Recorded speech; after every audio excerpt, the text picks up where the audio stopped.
কল্পনা করুন আপনার ঘুম ভাঙল আর আপনি বুঝতে পারলেন যে আপনি একটা কবরের ভেতর শুয়ে আছেন। চারপাশে ঘুটঘুটে অন্ধকার, মুখের ভেতর বালি আর মাটি। আপনি একটা গর্তের ভেতর উপুর হয়ে পড়ে আছেন, আর ওপর থেকে বুনো কুকুরেরা মাটি খুঁড়ছে আপনার শরীরের লোভে।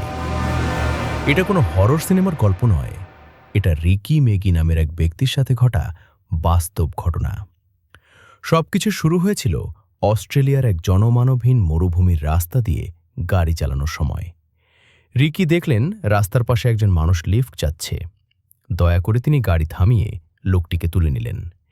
এরপর কী হয়েছিল তার আর কিছুই মনে নেই। মাঝপথে তাকে কোনোভাবে ড্রাগ খাইয়ে অজ্ঞান করে দেওয়া হয়েছিল। মুহূর্তেই সব অন্ধকার হয়ে যায়। যখন রিকির চোখ খুলল, অসহ্য গরমে তার দম বন্ধ হয়ে আসছিল। তিনি তার গাড়িতে ছিলেন না, তাকে একটা অগভীর গর্তে জ্যান্ত পুঁতে রাখা হয়েছিল মরার জন্য। হাঁসফাঁস করতে করতে তিনি কোনোমতে মাটি সরিয়ে ওপরে উঠে এলেন।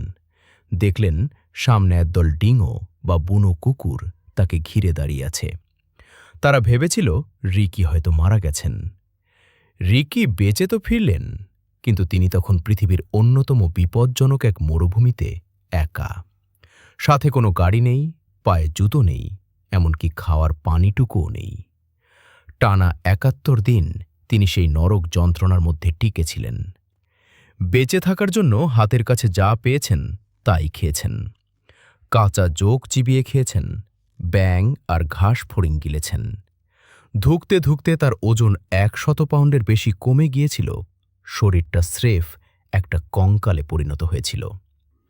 ঠিক যখন তার হৃৎপিণ্ড থেমে যাওয়ার উপক্রম, তখনই মরুভূমির এক খামারের কর্মীরা তাকে দেখতে পান। তারা দেখলেন একটা ভূতের মতো কঙ্কালসার মানুষ টলতে টলতে এগিয়ে আসছে। রিকি মেগিকে ড্রাগ খাওয়ানো হয়েছিল, জ্যান্ত কবর দেওয়া হয়েছিল, আর না খাইয়ে রাখা হয়েছিল, কিন্তু তবুও তিনি হার মানেননি।